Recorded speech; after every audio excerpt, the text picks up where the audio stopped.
Oke, assalamualaikum warahmatullahi wabarakatuh. Selamat pagi, sahabat IMC Health Corner. Buat yang baru bergabung, terima kasih sudah bergabung di IMC Health Corner. Selamat menunaikan ibadah puasa buat yang menjalankan ibadah puasa, dan semoga kita semua diberikan kesehatan dan juga selalu dilindungi oleh Allah Subhanahu wa Ta'ala. Balik lagi bersama saya Fahri yang akan memandu dan menemani kalian di IG Live IMC Health Corner.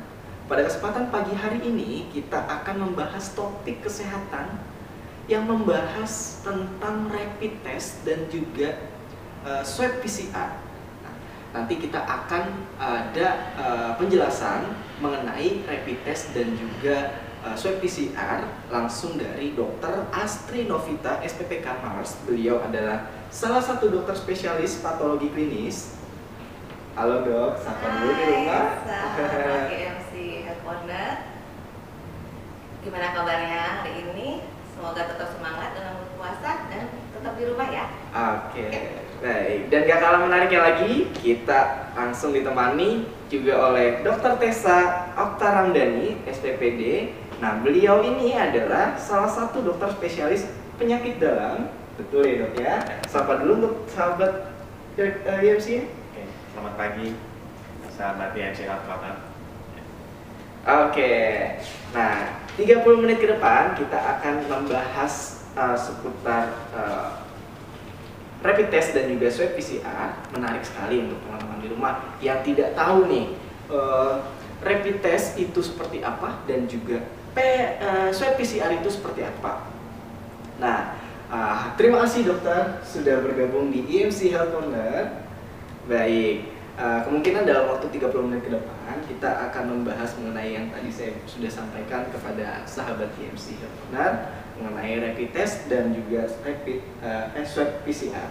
Oke, siapa tahu nanti ada tips dan pesan untuk di rumah apabila sudah melakukan rapid test maupun swab PCR tapi tandanya itu masih negatif, itu harus seperti apa nanti ya dok ya. Nanti sahabat Health Corner, saya ada beberapa pertanyaan menarik untuk Dr. Astri dan juga Dr. Tessa. Mungkin pertanyaan ini bisa menemani kalian di rumah dan juga mendapatkan tips yang menarik juga dari Dr. Tessa dan juga Dr. Astri. Oke dok, untuk teman-teman penanya, nanti kita akan kasih hadiah menarik dok dari IMC Health Corner. Itu tentunya penanya terbaik loh, bukan penanya biasa. Oke? Nah, langsung saja kita ke pertanyaan ya. Langsung saja ke pertanyaan. Mungkin saya langsung tanya kepada Dr. Astri terlebih dahulu mengenai perbedaan dari rapid test dan juga swab PCR sendiri. Apa tuh perbedaan dari rapid test dan juga swab PCR sendiri? Oke. Mungkin teman-teman di rumah tidak tahu nih dok. Oke. Sahabat IMC kalian, kita ketahui emang ada dua tadi pemeriksaan jenis pemeriksaannya. Pertama rapid test, yang kedua PCR yang menggunakan swab. Nah, rapid test ini yang dideteksi adalah antibodi dari tubuh kita. Jadi misalnya nih teman sahabat sekalian terpapar virus atau bakteri, maka tubuh kita dengan otomatis akan membuat pertahanan tubuh yang kita sebut dengan antibodi. Nah, antibodi ini biasanya akan terbentuk sekitar 5-7 hari kemudian setelah kita terpapar. Jadi pada hari pertama, kedua, ketiga, keempat setelah terpapar maka antibodi kita biasanya belum terbentuk. Baik. Ini yang pertama. Kemudian yang PCR. PCR itu adalah kita mendeteksi adanya virus itu tersebut. Jadi kita deteksi adalah asam nukleatnya, RNA-nya dari virus. Nah, bahannya yang bagus adalah swab dari nasofaring atau dari nasofaring dari hidung. Jadi hidung. ada alat. Oke, saya tunjukkan ya. Baik. Jadi kita harus pakai ini ada contoh alatnya. Nah, ini namanya swabnya. Oke. Ini ada dua macam. Satu yang agak kecil, agak lentur, ya dimasukkan ke lewat hidung, nanti dia sampai ke nasofaring namanya. Kemudian yang kedua ini agak lebih besar. Ini nanti masuknya lewat mulut. Nanti daerah tonsil, amandel. Nah, nanti ada di belakang sedikit kita sebut dengan pari, nah kita ambilnya dari situ. Nah ini mungkin rasanya agak sedikit kurang nyaman pada motor penelitian, tapi hasilnya tentunya PCR ini lebih representatif, baik daripada rapid test. Baik, oke, untuk sahabat Incorner, wow, sudah ada yang nanya nih dok di rumah nih, teman di rumah sudah ada yang nanya dari @k_kenken. Oke, pertanyaannya adalah, misalnya di tes saat belum selesai masa inkubasi, apakah bisa terdeteksi? Seperti itu. Oke, Bagaimana? sekarang tolong dipahami dulu masa inkubasi. Masa inkubasi itu kita ambil rentang dari penelitian ada 0 sampai 14 hari, tapi biasanya rata-rata di 5 sampai 7 hari. Artinya apa? Artinya adalah dari terpapar pertama sampai terbentuknya antibodi atau gejala itu dalam waktu 14 hari. Jadi rata-rata 7 hari dia bisa terdeteksi. Nah, pertanyaannya adalah, misalnya tes belum selesai masa inkubasi. Tesnya tes apa dulu nih? Oke. Tes rapid ya. Kalau Mungkin tes rapid kali yang tes dimaksud. rapid antibodi kita ada dua, ada imunoglobulin M dan imunoglobulin G, IgM dan IgG. IgM itu terbentuk lebih awal daripada IgG. Oke. Jadi IgM itu terbentuk kira-kira di hari ke-7 sejak terpapar. Kalau IgG itu di hari ke-10. Nah, pertanyaannya apakah bisa terdeteksi? Bisa terdeteksi kalau misalnya kita anggap inkubasinya 14 hari. Bisa terdeteksi. Baik, sudah terjawab untuk Ibu Kenken ya.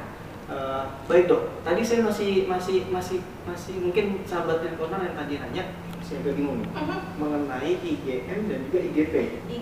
IgG ya, Yes. IgM dan juga IgG. Ya. Nah itu apa dok? Penjelasannya mungkin biar lebih paham lagi. Secara garis besar, antibodi yang terbentuk oleh tubuh kita itu ada 5 jenis, ada imunoglobulin G, imunoglobulin M, ada IgD, IgA. Pada penyakit ini yang paling cepat timbul dan paling banyak terdeteksi adalah pertama kali adalah IgM. IgM itu di hari ke-7 biasanya kita sudah bisa terdeteksi. Nah, yang menjadi rancu adalah bila kita melakukan tes rapid itu sebelum hari ke-7, kemungkinan besar hasilnya akan pas reaktif, tidak akan terdeteksi. Jadi sebaiknya kalau untuk pemeriksaan rapid adalah setelah kita bergejala atau misalnya kita merasa kita kontak dengan yang terpapar, terkonfirmasi positif, misalnya ada siapa, tangga gitu. Nah, kita tunggu 7 hari biasanya. Jadi jangan langsung, wah besok nih, kemungkinan besar ya belum terdeteksi antibodi kita. Baik, untuk Dokter Tessa Oktarandani. Nah, untuk pandangan dari spesialis penyakit dalam sendiri dok, mengenai rapid test dan juga swab PCR-nya sendiri, ada pengaruhnya nggak dari misalnya saya nih sesak napas gitu, itu sudah memang terjangkit atau tidak? Apa memang kita harus disarankan untuk rapid test dulu atau swab PCR dulu, seperti itu dok? Ya, jadi kita dari sebagai dokter itu kan mendiagnosis itu ada pemeriksaan fisik, ya, jadi ada tanda klinis dan ada pemeriksaan penunjang. Jadi yang dimaksud dengan tanda klinis itu seperti sesak tadi kan, kemudian batuk, demam, itu masuk ke dalam tanda klinis. Nah, kita sudah punya kesepakatan dari Perhimpunan Dokter-Dokter di Indonesia bahwa gejala-gejala klinis itu kita kumpulkan ke dalam satu kategori yang ada, yaitu pasien dalam pengawasan. Jadi ketika seseorang sudah masuk ke dalam status PDP atau pasien dalam pengawasan, maka kita harus pastikan itu betul diagnosisnya COVID atau bukan. Nah, pada kasus seperti itu idealnya memang pemeriksaan yang dilakukan itu adalah PCR, bukan rapid. Tapi karena sudah tadi Dokter Astri bilang, memang yang lebih representatif untuk mendiagnosis itu ya PCR, karena kita mencari virusnya. Jadi ibaratnya kita mencari satu bagian kecil dari virusnya, mungkin kita cari apakah ada sidik jarinya. Nah, ibaratnya kita cari sidik jari dari virusnya. Nah, beda lagi kalau rapid itu kita menilai respon tubuh kita terhadap virus itu. Apakah tubuh kita bisa melawan virus itu atau tidak. Nah, ada kasus-kasus tertentu misalnya tadi yang memang belum terbentuk karena dia butuh beberapa hari ya, itu sekitar 7 hari ya. Rata-rata butuh sekitar 7 hari untuk terbentuk. Yang kedua, kalau misalnya tubuhnya sendiri tidak bisa membentuk imunoglobulin. Jadi ada pasien-pasien atau kasus-kasus tertentu yang kita sebut sebagai imunodefisiensi, dia tidak bisa membentuk hal tersebut. Jadi kalau kita periksa pada pasien-pasien seperti itu, rapidnya kemungkinan akan negatif walaupun misalnya virusnya ada. Jadi memang idealnya kalau memang ada gejala, ya dilakukannya adalah PCR. Baik. Saran dari Dokter Tessa. Nah, dan beliau ini adalah spesialis penyakit dalam. Gimana dok untuk sarannya untuk teman-teman di rumah untuk sahabat? Ya tadi sebetulnya sama ya dengan Dokter Astri, kita menyarankan bahwa patuhilah peraturan yang dari pemerintah itu. Kemudian tetap ada di rumah masing-masing. Apalagi sekarang kan ada aturan jangan mudik ya, jadi mohon dipatuhi karena yaitu mungkin teman-teman yang berada di red zone atau zona merah bisa saja terpapar tapi tidak bergejala dan nanti bisa menularkan ke daerah-daerah, ke orang tua mungkin yang lebih rentan ya, ada penyakit atau sudah tua, dan itu yang bisa membuat yang kita khawatirkan namanya second wave atau kenaikan kedua dari pandemi ini. Jadi sama sebaiknya adalah tetap stay at home. Baik.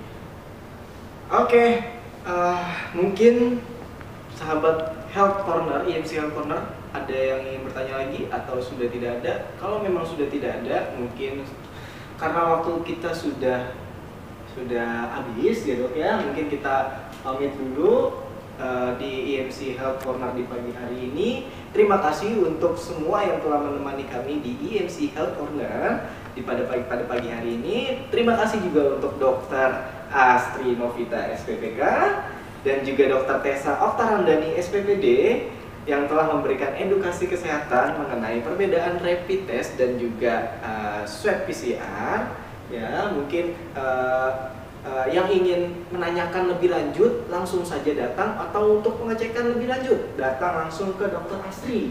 Ya, betul ya dok. Kalau memang ada sesak nafas dan gejala-gejala penyakit dalam, itu langsung ke Dokter Tessa. Ya, jadi apabila teman-teman di rumah sahabat IMC Health Corner sudah merasakan itu, langsung datang ke rumah sakit IMC Health Corner. Baik, untuk bila masih ada yang ingin bertanya, bisa melalui Instagram kami di @rumahrs.imc dan juga bisa mengunjungi website kami di www.imc.id.